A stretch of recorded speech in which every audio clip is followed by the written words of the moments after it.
በዜና መጽሔታችን ሰዓቱ የቢዝነስ ነው። ከመረጃዎቹ ጋር ደግሞ ባልደረባዬ ነጻነት ደጉ እዚህ ስቱዲዮ ይገኛል። ነጻነት አየር ሰዓቱ ያንተ ነው። አመሰግናለሁ ሳምሪ። ኢትስዊች የቢዝነስ ዘገባ ስፖንሰራችን ነው። መልእክቱን ሰምተን እንመለስ። 30 40 50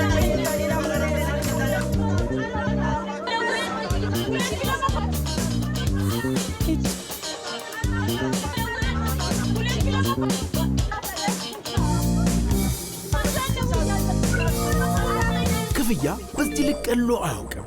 ጠቅ ክፍል የሚያደርጉ ሁሉ በፍጥነታቸው ይታወቃሉ። በፍጥነት ደርሰው ወዲያው ሰምተው ወዲያው ጠቅ ክፍል አድርገው ወደ ጉዳያቸው ሽውልም ይላሉ። የዚህ ሁሉ ሚስጥሩ ጠቅ ክፍል ነው። እርሶም በስልኮ ላይ የሚጠቀሙትን የየትኛውንም ባንክ መተግበሪያ ኪውአር ኮድ ስካነር ከፍተው በኢቲ ኪውአር ወደ የትኛውም የአገልግሎት ሰጪ የፋይናንስ ተቋም ጠቅ ክፍል ሲያደርጉ ክፍያው በቅጽበት ይፈጸማል። ተናባቢ ኢቲ ኪውአር በኢትስዊች የቀረበ የቢዝነስ ዘገባ ስፖንሰራችን ኢትስዊች ነው። ከልብ እናመሰግናለን። ተመልካቾቻችን እንደምን ውላችኋል? የሰዓቱን የቢዝነስ ዘገባዎች ይዘን ቀርበናል። አብራችሁን ቆዩ።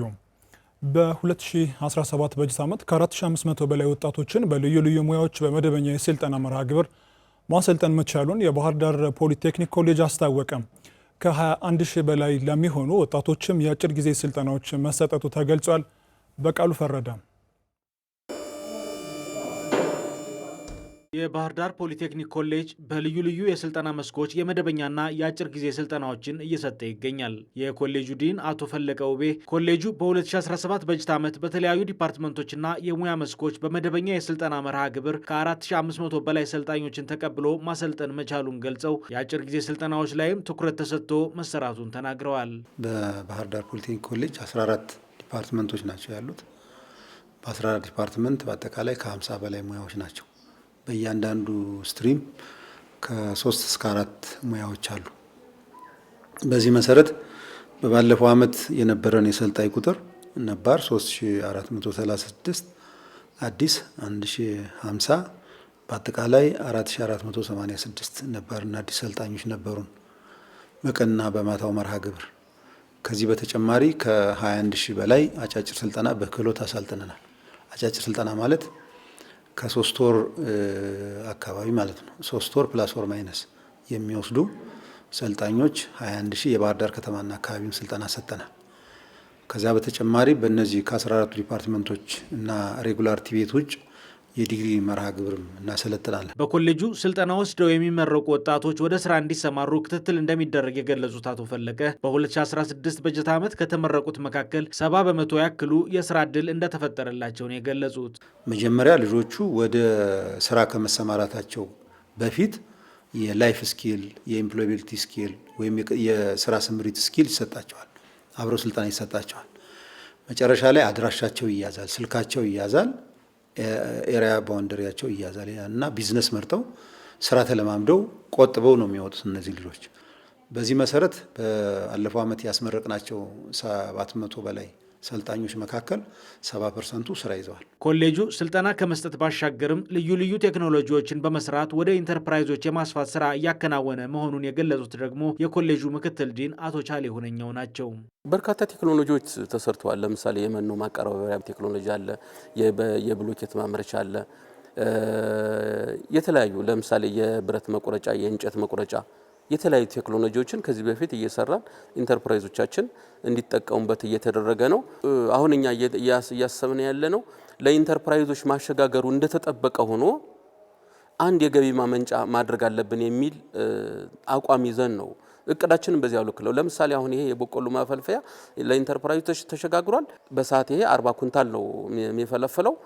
እኛ ደግሞ መጠነኛ ገቢ ልናገኝበት የምንችል ስራ እንሰራለን ብለን ነው የምናስበው። የኮሌጁ ዲን አቶ ፈለቀ ውቤ አክለውም በ2017 በጀት ዓመት ከ600 በላይ ለሆኑ ኢንተርፕራይዞች የኢንዱስትሪ ኤክስቴንሽን ድጋፍ መስጠት መቻሉን ነው የገለጹት። ባለፈው ዓመታት በተመሳሳይ ከ600 በላይ ኢንዱስትሪዎችን በባህር ዳር ከተማ እየተንቀሳቀስ እንደግፈናል ማለት ነው። ፍሪ የሆነ ከማስተማር ነፃ የሆነ አንደኛው የመስሪያና መሸጫ ቦታቸው ምቹ እንዲሆን፣ ሁለተኛው በቴክኒካል ድጋፍ ነው፣ በክህሎት ልማት፣ ሶስተኛው የቴክኖሎጂ ልማት ነው። ስለዚህ እኛ አሁን ግዙፍ ቴክኖሎጂ ብቻ ሳይሆን እንደ ቴክኒክና ሙያ የሚጠበቀው ለጥቃቅንና አነስተኛው ከትንሹ ከአሰራር ቴክኖሎጂ ጀምሮ በራሱ የማይጠቀምበት ግን ሌላው የሚጠቀምበት ካለ ያንን አምጥቶ ማላመድ መጠቀም ነው። የስራ ዕድል ፈጠራ ስራውን ለማስፋት ከባህር ዳር ከተማ አስተዳደር ጋር በቅርበት እንደሚሰራ የገለጹት አቶ ፈለቀ ውቤ በዚህ በጀት ዓመትም ኮሌጁ ከ4500 በላይ ለሚሆኑ ወጣቶች ስልጠና እንደሚሰጥም ተናግረዋል። ኢትስዊች የቢዝነስ ዘገባ ስፖንሰራችን ስለሆነ በድጋሚ እናመሰግናለን። በክልሉ የሚገኙ የቴክኒክና ሙያ ስልጠና ኮሌጆች የሚሰጧቸውን የመደበኛና አጫጭር የክህሎት ልማት ስልጠናዎች ጥራት እንዲያሳድጉ እየተሰራ መሆኑን የአማራ ክልል ስራና ክህሎት ቢሮ አስታወቀ። ሰልጣኞችም ከምስክር ወረቀት ባለፈ ባገኙት የክህሎት ስልጠና በስራ ዕድል ፈጠራ እንዲሰማሩ ክትትልና ድጋፍ እየተደረገ መሆኑን ቢሮ ገልጿል። በቃሉ ፈረደ።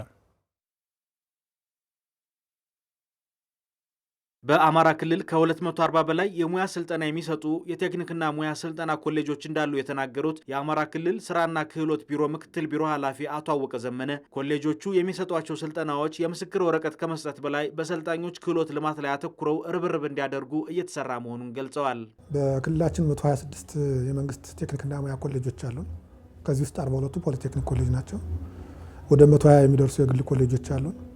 በጥቅሉ ወደ 240 ኮሌጅ ክልላችን ውስጥ አለ። ይሄ የረጅም ጊዜ ስልጠና፣ የአጭር ጊዜ ስልጠና የሚሰጡ መደበኛ ኮሌጆች ናቸው። የቴክኒካል ስልጠና የሚሰጡ ትንሽ ደግሞ የስልጠና ማዕከላት ደግሞ በጣም ብዙዎች አሉ፣ በእኛ ፍቃድ የሚሰጣቸው ማለት ነው። ስለዚህ ዋናው ስልጠና ከወረቀት በላይ ነው፣ ከመሰልጠን በላይ ነው፣ ህይወትን የሚቀይር መሆን አለበት፣ ለሀገር ውስጥም ለውጭ ሀገርም የሚል ፎከስ አድርገን አንዱ እየተሰራ ያለ ክህሎት ልማታችን ላይ ነው። አቶ አወቀ ዘመን አክለውም ኮሌጆች በተመረጡ የሙያ መስኮች ላይ አተኩረው ጥራት ያለው ስልጠና የመስጠት አቅም እንዲፈጥሩ እንዲሁም የተቀመጡ ልዩ ልዩ ስታንዳርዶችን እንዲያሟሉ ጥረት እየተደረገ መሆኑን ነው የገለጹት። ኮሌጆች ስፔሻላይዝ የሚያደርግበትን ኤሪያ ብቁ የሚሆንበት ኤሪያ ተመርጦ በዚያ ኤሪያ ላይ ብቻ የስልጠና ኤሪያ ማለት ነው ብቻ ብቃት ኑሯቸው ብቃት ያለው ትውልድ መፍጠር አለባቸው የሚል ስራ እየተሰራ ያለበት ሁኔታ ነው ያለ። አይሶ የምንለው ኢንተርናሽናል ስታንዳርድ ነው። ሰርቲፋይድ መሆን አለባቸው። የእኛ አሰልጣኞች የምናሰለጥንባቸው ኮሌጆች የዓለም አቀፍ ስታንዳርድ ያላቸው መሆን አለባቸው ተብሎ እየተሰራ ያለበት ሁኔታ ነው ያለ። ኢቭን ባለፈው ዓመት 5 ኮሌጆችን ፖሊቴክኒክ ኮሌጆችን ክልሉ ለማስገባት የአይሶ ስታንዳርድ እንዲኖራቸው ለማድረግ ሰርቶ 5ቱም ገብተዋል። በመደበኛና የአጫጭር ጊዜ የስልጠና መርሃ ግብሮች በሺዎች ለሚቆጠሩ ወጣቶች ስልጠና መስጠት መቻሉን የገለጹት የቢሮ ምክትል ኃላፊ በሰልጣኞቹ ዘንድ ምስክር ወረቀትን ከመፈለግ ባለፈ ክህሎት ለመጨበጥ ከመትጋት ጋር በተያያዘ ግን የአመለካከት ችግሮች እንደሚስተዋሉ ነው የገለጹት። ባለፈው ዓመት 986,995ቱ ቋሚ የስራ ዕድል ይሆናል ነው ከ1.2 ሚሊዮን እቅድ የነበረው። ይሄንን ሙሉ በቴክኒክና ሙያ የኢንተርፕረነርሺፕ ስልጠና ማግኘት አለበት። ወደ 456,000 የሚደርሰው ደግሞ የቴክኒካል ስልጠና ማግኘት አለበት፣ የሙያ ስልጠና የሚል እቅድ ነው የነበረ። ወደ 960,000 አካባቢ የሚሆነው የኢንተርፕረነርሺፕ ስልጠና ያገኘ ነው።